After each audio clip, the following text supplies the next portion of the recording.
So I wanted to come on and drop some knowledge on you guys in regards to how to use your natal chart to help you unlock the hidden wealth code that is within your chart. Okay. So we're going to get deep today, y'all. I'm going to give you some tangible, applicable information that you can apply to your life by looking and analyzing your natal chart to help you to manifest wealth and prosperity better. Okay. All right.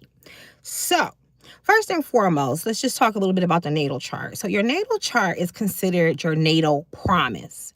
So, what your natal chart indicates or shows you is the agreement, the soul contract that you made when you came into this lifetime.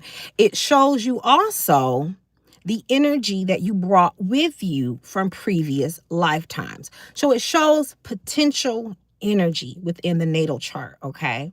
In order for you to access the positive things in your natal chart, the positive aspects, you have to activate them, okay, so that they will then manifest within your life. What I mean by activate them, this is potential energy. It's a promise, it's not a guarantee. So you can look at, depends on how the person responds to the energy in their chart, will dictate how that transit and how that particular aspect of their chart will influence them. Okay. So when we talk about wealth specifically, I'm going to use someone. I like to look at real life in my experiences as far as helping me to understand how astrology is working in people's lives, right?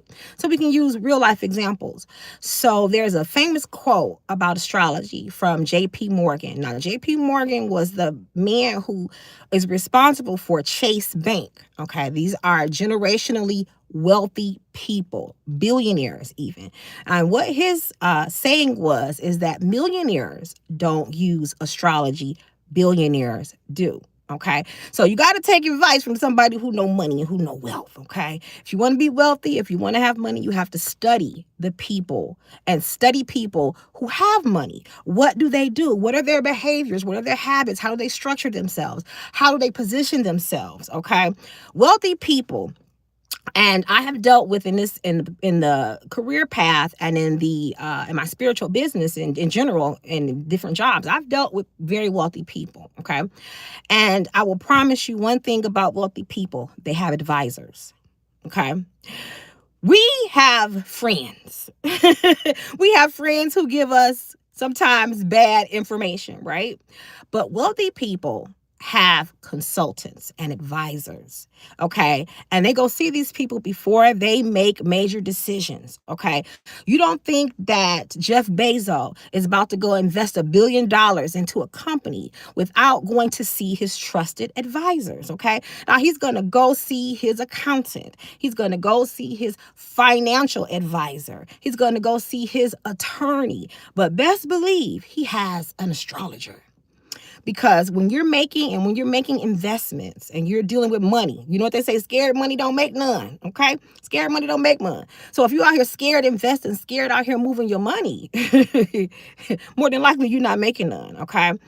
He goes to see his astrologer because astrologers can help you understand your growth cycles, help you understand where you should invest your money, where will you find prosperity and wealth, okay?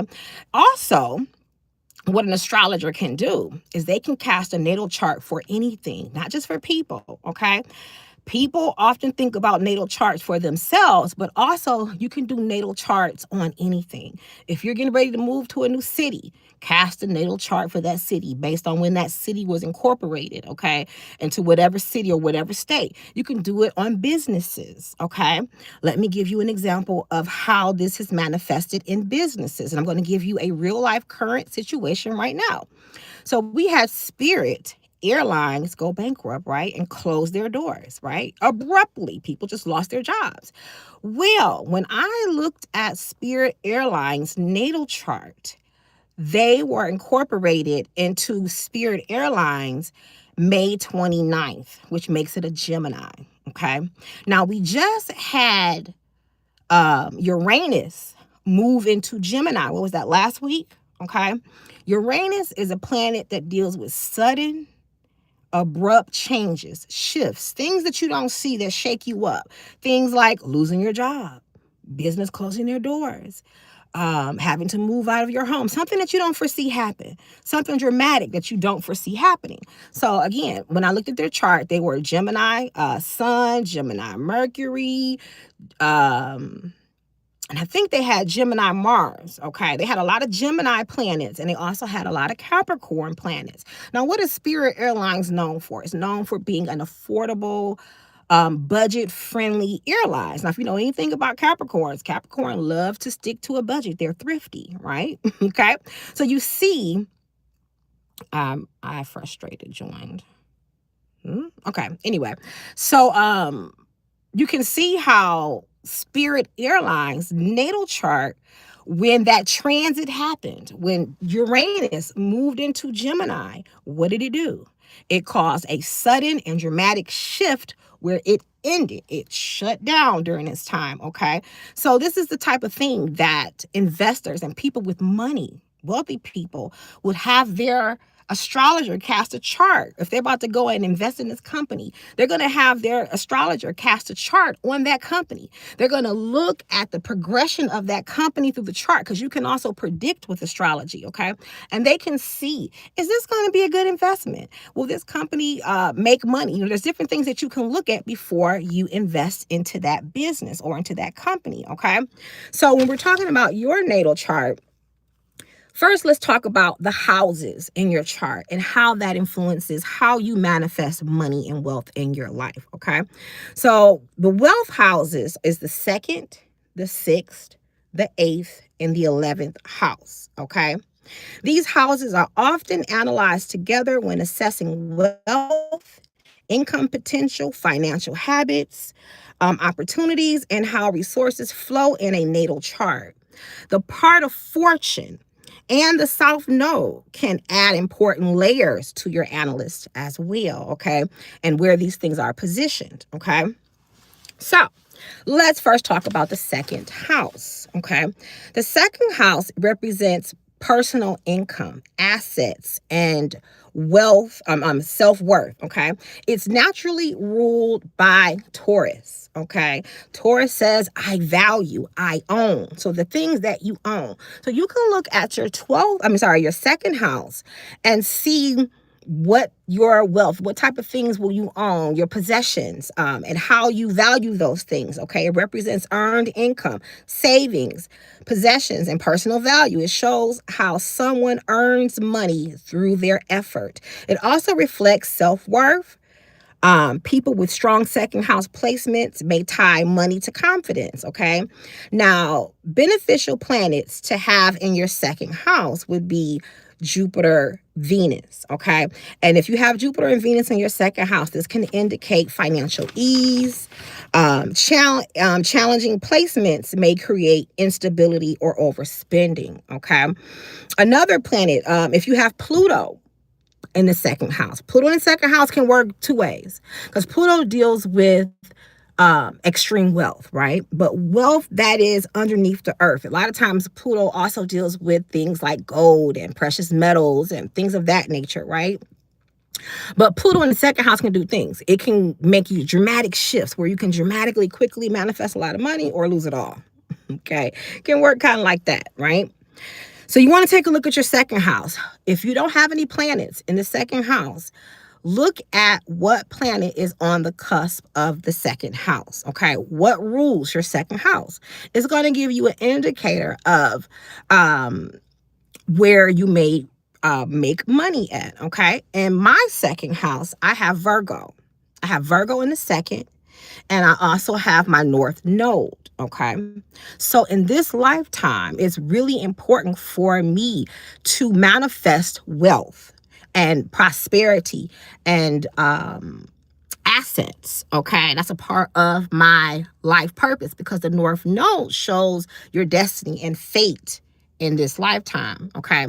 So let's just give you an example of how that can manifest. Now, Virgo deals with healing. It deals with mastery, practicality, analysis. Okay. So a lot of what I do, like for instance, one of the things that I'm a Reiki healer. Okay. Virgo is an earth sign. It deals with the land. Okay. I work a lot with elemental things like crystals and, elements, working with the elements and spirituality. Okay. So you can kind of see a little bit of how Virgo in my second house influences how I have made money in the past. Okay. Your sixth house. The sixth house is your work, service, and daily income house. It represents employment, routines, discipline, co-workers, and service. It shows income earned through jobs, contracts, and consistent work habits. A strong sixth house often points to someone who builds wealth through discipline and repetition. Also connected to health. Burnout can impact earnings potential. Okay. So your sixth house is the house that says I'm in service, is you're in service to other people. Now the sixth house is naturally ruled by Virgo. Okay. And it deals with our work. It deals with our habits. Okay. And it'll show you like how you are as an employee, how you are at work, what type of work environment will you most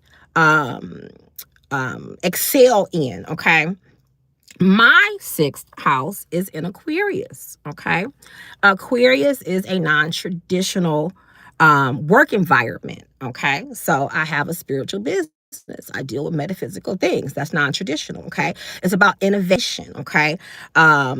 Aquarius doesn't like routine. It needs to be creative and unique. Okay. And in my business, I do get to create and I do get to do things outside of the box, outside of the norm. Okay. So you see how I'm following my chart. So again, some of you, and if you get to this live and you're maybe 17, 18 before getting out of high school, but getting ready to go to college, having your natal chart read can save you a lot of money. Because I know people who go to school, go to college, and then after 2 years in, they realize, I don't like this, I don't want to do that. They change their major, they change schools. You can save yourself a lot of hardship, a lot of wasted time by reading your chart, finding out, what am I here to do? Okay, how can I do this? Okay, and that way you'll find you'll be more fulfilled in your career path. Okay. Eighth house. So your eighth house is shared wealth. It deals with investments and windfalls. It rules joint finances, inheritance, tax, debt, loans, investments, and spouses' income, other people's money. Okay, the eighth house also rules some other things like death and sex, but we're not going to talk about that just yet. Okay, so it can indicate money received through others. A strong eighth house placement may show investment skills, insurance, inheritance, or sudden financial shifts. Okay, give you an example. So the year that Jupiter was conjunct my eighth house, that year, I was able to manifest a grant, $40,000 grant that I didn't have to pay back other people's money. Okay. Just an example of how that can work out. It's also linked to transformation and financial rebirth. Okay. And the last house I want to talk about, well, it's not the last house, but I want to talk about the 10th too, but not directly to wealth, more about career, okay, which leads to wealth, right? But the 11th house is your profits, network, and long-term gains. It represents profits from career efforts, social networks, audiences, and large goals. This house can show income from business growth, social media, community support, and entrepreneurship, often linked to big money because it reflects gains after effort. Okay. Important for influencers, entrepreneurs, and people building wealth through networks. Okay. Part of fortune and wealth. I want to talk about your part of fortune. Now, your part of fortune shows where things may flow more naturally and where opportunities can come with less resistance. Okay. In financial analysis, the part of fortune in your second house may attract personal income opportunities. Part of fortune in the sixth house can bring success through employment and routine. Part of fortune in the eighth house may attract inheritance, investments, or support from others. And your part of fortune in the 11th house may bring profits through network, audiences, and large communities. Okay?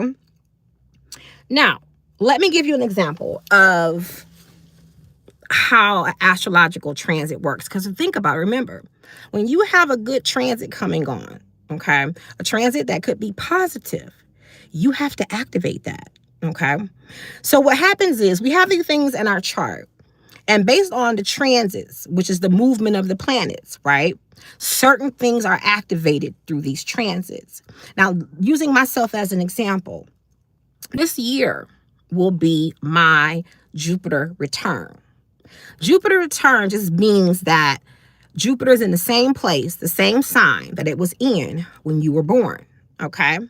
Jupiter stays in one sign for 12 months. So your Jupiter return lasts 12 months. Okay. Unlike Saturn return is when all hell breaks loose in your life. You get limited. You have to learn all these lessons, obstacles. You have all these responsibilities. Saturn is like what they consider to be a malphallic planet. Okay. Negative. Okay. Can bring about negative consequences. Saturn likes to give consequences. Saturn is really Santa Claus. And Santa Claus used to give gifts to people that was good, but he used to give a lump of coal to people that was bad. Okay. So Saturn only gives you gifts after hard work. After a Saturn return, if you do your due diligence and you honor it, you do your work, okay, you learn your lesson, Saturn gives you a gift. Jupiter works different. Jupiter is the great benefactor. Jupiter is generous. Okay. He's known as also Jove. Jupiter gives you gifts, sometimes in excess. Jupiter can give you more than what you want. Okay. More than what you need. Jupiter deals with wealth, expansion, growth. Remember, Jupiter is the largest planet out there, okay? It's big, it's expansive, right? So 12 years ago to this day, Jupiter will be going into Leo sometime in June, towards the middle to end of June. So I was just sitting back thinking about, what did I do 12 years ago? Well, I've had Enchanted Divas for 11 years. 11 years, 2025. October of 2025 was my 11-year anniversary. So that means that as of 2026 in October, I did my LLC, and I started Enchanted Divas. That year, I remember I started also doing readings on this website called Keen.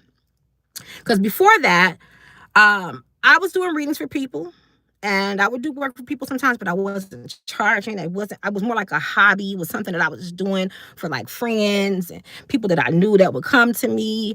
And then I started, realizing I had got a reading, and I felt the calling on my life. I personally felt it in my soul that I was meant to help other people spiritually. But I went to, I don't know if you all know who Catherine Yearwood is. She's the owner of Lucky Mojo out there. She's in California. Lucky Mojo Products. She has a book too, a hoodoo root work book. Okay, I got a reading from her and Dr. Keone. Okay, and they both confirmed for me, yes, you're supposed to do spiritual work. You're supposed to have a spiritual business. Dr. Keone explained to me that I was supposed to learn a lot of different spiritual systems and information from different cultures in order to put it together to help people. And what Catherine Yearwood told me was that, yes, you're meant to walk the spiritual path and help others, but you're going to have to work hard. You're going to have to really want it. She wasn't lying, baby. She wasn't lying. Okay. So 12 years ago, I first started doing readings on King. Then by October of that year, I did my LLC, I set up my website, and I started to actively take clients and things. Okay. That was 12 years ago. Here we are 12 years later. Okay. And I have helped hundreds of people. Okay. I've had a successful business. Okay. A profitable business. I've been able to travel. I've been able to support myself, support my children, help them when they need it. Okay. So I've touched some money during this time, and I'm finna touch a lot more. Okay. All right. So you can see how Jupiter, my Jupiter return, influenced my life at that point. Okay. It had me to start this business that is still there. So when you go through a major Jupiter cycle, like a Jupiter return, or when Jupiter is conjunct your sun, that is also a fortuitous time, a good time to do things, okay? Because you have to take action in order to manifest the wealth that is in your chart. You have to strike when the iron is hot, okay? So if you, let's say for instance, you're a Leo. Are you a Leo? Is your Jupiter in Leo? Take a look at your chart. If it is, starting in June for the next 12 months, you're going to be in a very fortuitous cycle where Jupiter will be blessing you. Jupiter will expand you to give you good synchronicity, what they call luck, but it's really synchronicity, okay? Good fortune. Jupiter will favor you, okay? Give you blessings, give you gift, make things easier, okay? I had to sit back and think about this. I didn't make that connection right away that I was getting ready. I was looking at what planting those seeds 12 years ago, they're still manifesting. So whatever you do during your Jupiter cycle, that 12 months, it's going to manifest over a 12, not 12 months. You're right, 12 months. It's going to manifest over the next 12 years. Okay. So it's important to plant those seeds now. Okay. Also, there's other things that you can look at in the natal chart too.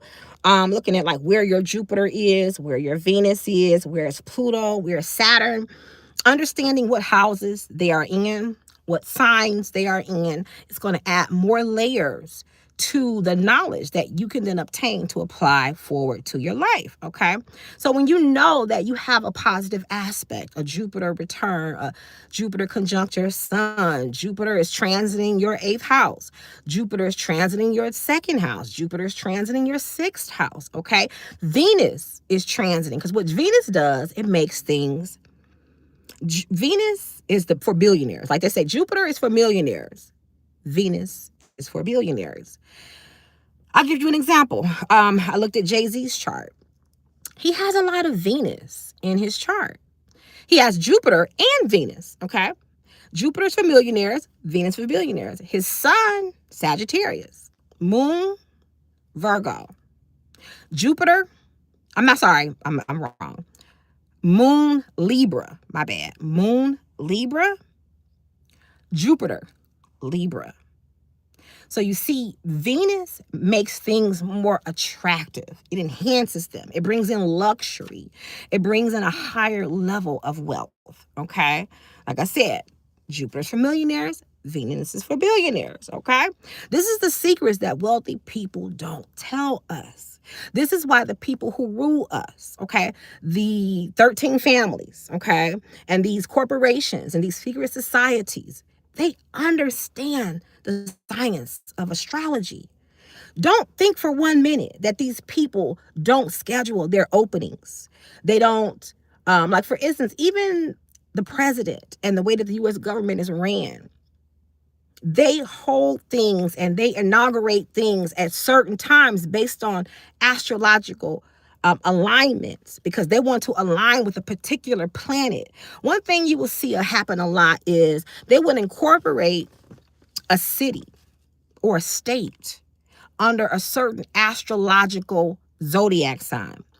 One of the ones they use a lot is Capricorn, because Capricorn energy is binding, and they want to bind the energies that are there. They want to bind the power of the people and the indigenous people in that area by doing magic, because incorporating your business, incorporating a city or a state, that gives it a birth chart. And that's also magic. That's science, okay? That's air magic, words, paperwork. That's the element of air.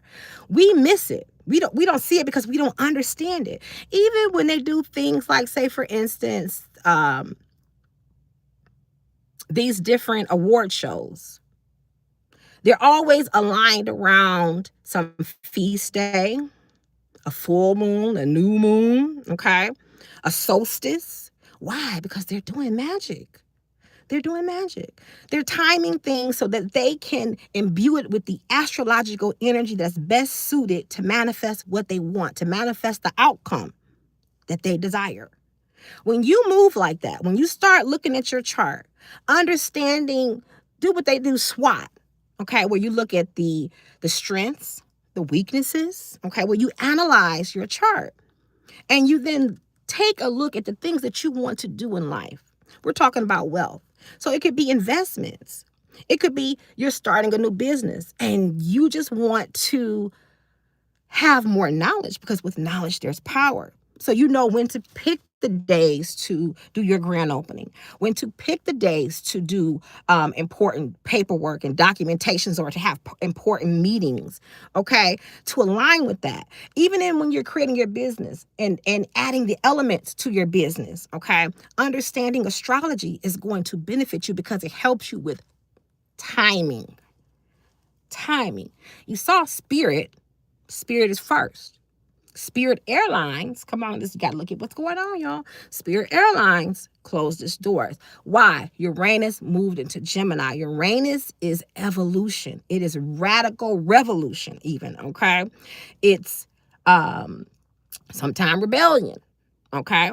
And so there's major advances. Uranus pushes us to advance, to evolve radically. Okay. So that was a radical shift. That's going to shake up the transportation airline community. Okay. Because remember, too, Gemini rules transportation with Mercury. Mercury governs transportation and things with moving parts. An airplane is a form of transportation. Okay. So you can see, just as an example, how that influenced you. And they picked, they chose, and if it was good for them. I don't know how long, I think it said like in the 80s is when Spirit Airline was created from another company. So, it had its run, okay? It was successful for the time that it was. They imbued it with that energy, but this is also a time astrologically where, it's time to move on. The company, is time for a shift. It's time for a change, okay? So you may have to watch this video a couple times, take some notes, okay? I used to watch lectures and take notes, stop, take a note, pause, because you want to apply this stuff, y'all. And if you need some help, reach out to me. I'll be more than happy to cast your natal chart. We can talk about it, chop it up. You can tell me what are your goals, what are you working on right now, and I can better help you manifest those things, okay? Make them more successful. I'm doing it for myself now. I've been heavily looking at my chart, looking at the transits, planning, incorporating other knowledge as well, but making sure that I look at the stars, look at the planets, and time things that are in line for me. I use my chart as like a GPS. Think about it. Your chart shows you where you're going and how you're going to get there. All right? All right, y'all. I enjoy y'all. Thank you for taking time out to listen to my live. I am doing a Jupiter and Venus ritual starting today, and I'm going to finish it off tomorrow. So if you're still interested, you have until about 5 o'clock today to purchase, get your spot there. Jupiter and Venus together, baby, talking about wealth and abundance and opportunities. So working with them together, and they're both in really good aspects right now for those planets, okay? They're really good, where they're in a good place. So if you want me to do the ritual for you, reach out to me, Enchanted Divas, www.enchanteddivas.com. Peace, enjoy your Jupiter day.